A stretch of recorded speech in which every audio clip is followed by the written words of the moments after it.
Towards the end of the last century, what is now Park Royal was an area of parkland greatly favoured by the royal family. It was aptly named Park Royal. It eventually became the site of the Royal Agricultural Show.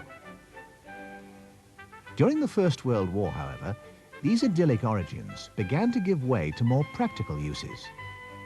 Part of the area was requisitioned as a training ground for the Army Supply Corps and also as a munitions dump. A process began which led naturally to extensive industrial use in peacetime. Park Royal soon became the biggest and most successful industrial park in Europe, a leader of its time. But even during its heyday, the path of decline had become inexorable. Gradual fragmentation of the ownership prevented the clear leadership needed to take it into the post-industrial era. That lack of single leadership and land control meant that in the growing age of road transport, the Park Royal business community couldn't even organize a direct link to the A40 less than 100 meters away. Over the last 20 years, there's not been sufficient coordinated investment in Park Royal as a whole to reverse the decline of the area. When an industrial park of this stature declines, the community it serves also declines.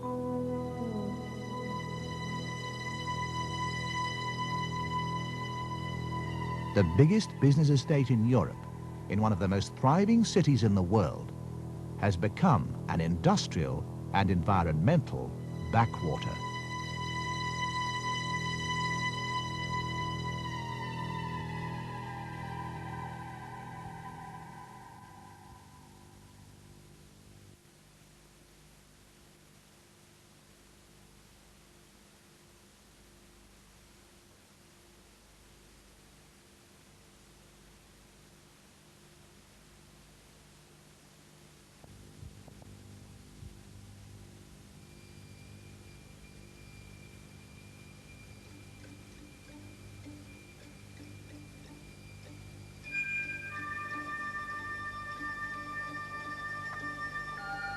To transform the dereliction of the past into the vitality of the future only needs the simplicity of an idea that has found its time.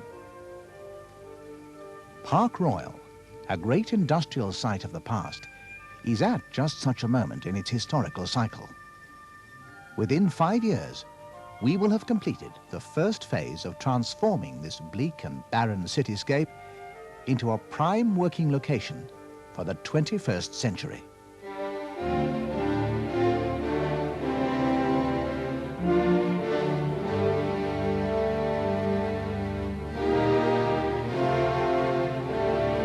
Park Royal International. The driving force behind the regeneration of Park Royal is provided by a partnership between Building Markets, a property developer with a reputation for quality and success against heavy odds, and Guinness, one of the world's foremost companies. Guinness's commitment to creating a healthy atmosphere for business and people in West London goes back more than 50 years. They, more than anyone, have fought hard to reverse the degeneration of the area. Their unique understanding of the needs of the area is reflected by their dedicating a vast tract of land to be made into a park for the business and residential community.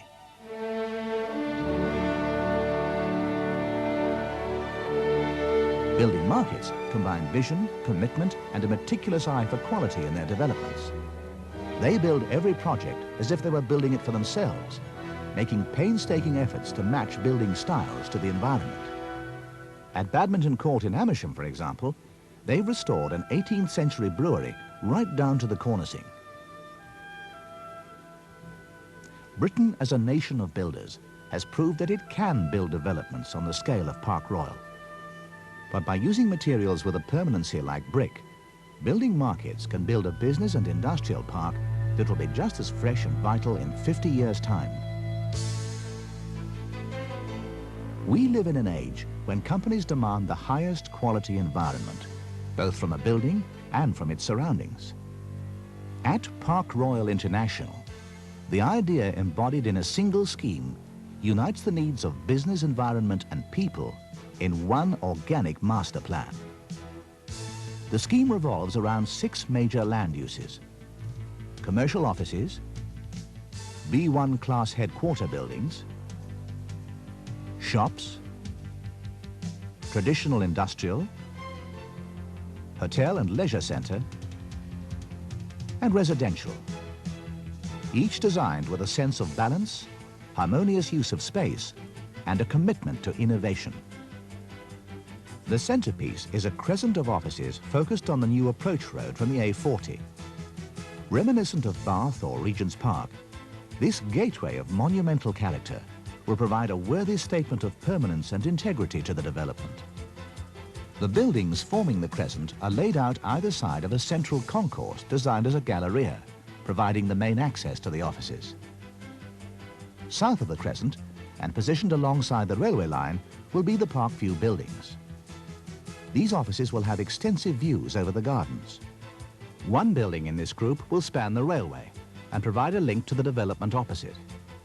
Also, because of the proximity of main line and underground, this will be the proposed location of a new British Rail, underground and bus interchange. As we approach the 21st century, good urban communications are of paramount importance to the success of business and industrial parks. At Park Royal, the developers understand that the key to the project is that it must have the highly efficient movement of both people and transport. The new road plans allow quick access to the major commercial and industrial centres of Britain and to the Channel Tunnel and the airports. Traffic coming on and off a major new intersection with the A40 provides the lifeblood the scheme will need. The scheme also has other feasible access and egress routes, such as the one illustrated. Ample car parking is essential to the success of the project, and a ring road system is planned to allow easy access to the extensive car parks, which will be concealed on 2 floors below the office complexes.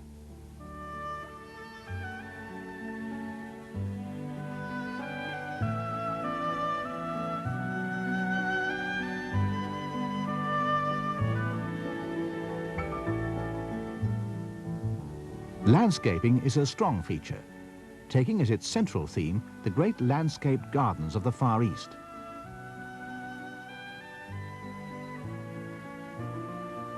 Tree-lined lakes provide a relaxing environment for B1 high-tech units at Coronation Park. These buildings will be connected by a carefully designed walkway through the landscaped gardens to the crescent. A series of cloistered courtyards and piazzas will provide interesting softening features. The scheme incorporates plans for quality low-cost housing, retail and leisure centres, and a hotel complex. The park is a structure of bold urban design and rugged functionality, yet nowhere does this functionality impinge on the community. Building Markets recognises that Park Royal can only be regenerated if it raises the level of the entire local community at the same time. A scheme for business and a scheme for people.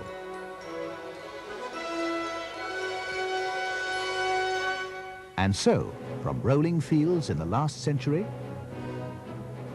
to industrial might in the 20th century, to a garden city in the 21st century.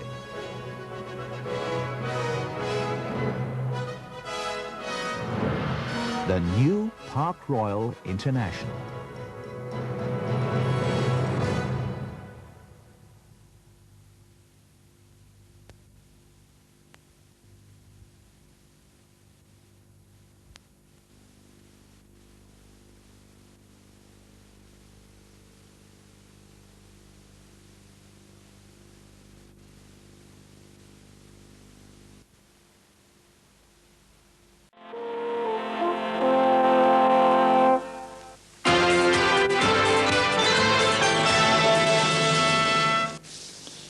A massive redevelopment scheme at a derelict industrial estate in West London could create 30,000 new jobs over the next 10 years. £1.5 billion is to be spent building new high-tech factories and offices at Park Royal near Ealing. Plans also include leisure facilities, low-cost homes and landscaping. It is a bleak backwater and in much need of urban regeneration. The scheme we propose will act as a major catalyst to regenerate the area.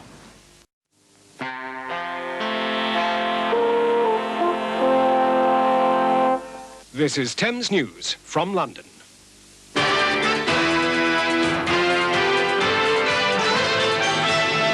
The tube strike. Rebels warn it'll be 2 days every week. The misery of tonight's long trek home. Boy maimed by chimp bounces back with a laugh. And the married couple striking out for history. Hello and a very good evening to you.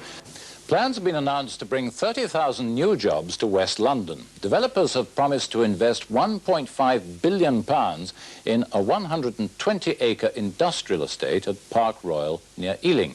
But with a skills shortage in the capital already, it's being asked who's going to fill those jobs. Hazel Westwood reports. The £1.5 billion development is being seen as the trigger for rejuvenating Park Royal and its 127 acres of derelict trading estate near Willesden.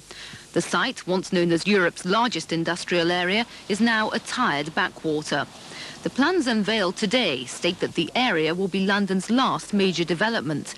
Park Royal International will attract up to 30,000 jobs over the next 10 years in high-tech and conventional industries. Plans also include leisure facilities, low-cost homes and landscaping, together with new roads, underground and possibly mainline station. It will act as a catalyst for the whole area. It will enhance people's properties, which are now in decay, particularly industrial. It will improve the people culture that is desperately needed there. It will produce an environment fit for people to want to choose to be there 24 hours a day if they choose. The CBI says it welcomes plans for rejuvenation, and the Royal Institution of Chartered Surveyors gave its seal of approval. Finance for the £1.5 billion scheme will come from the private sector, but the current shortage of skilled workers in the capital, together with punitive housing costs, could mean people outside London gaining most from the jobs boom. Park Royal International is being timed to coincide with the completion of the M40 London-Birmingham link.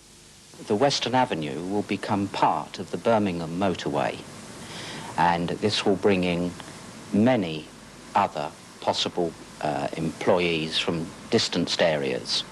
But I still think there is a matter of good employment and training facilities in our scheme. Work on this major development will start in November. The project will take about 10 years. Hazel Westwood, Thames News.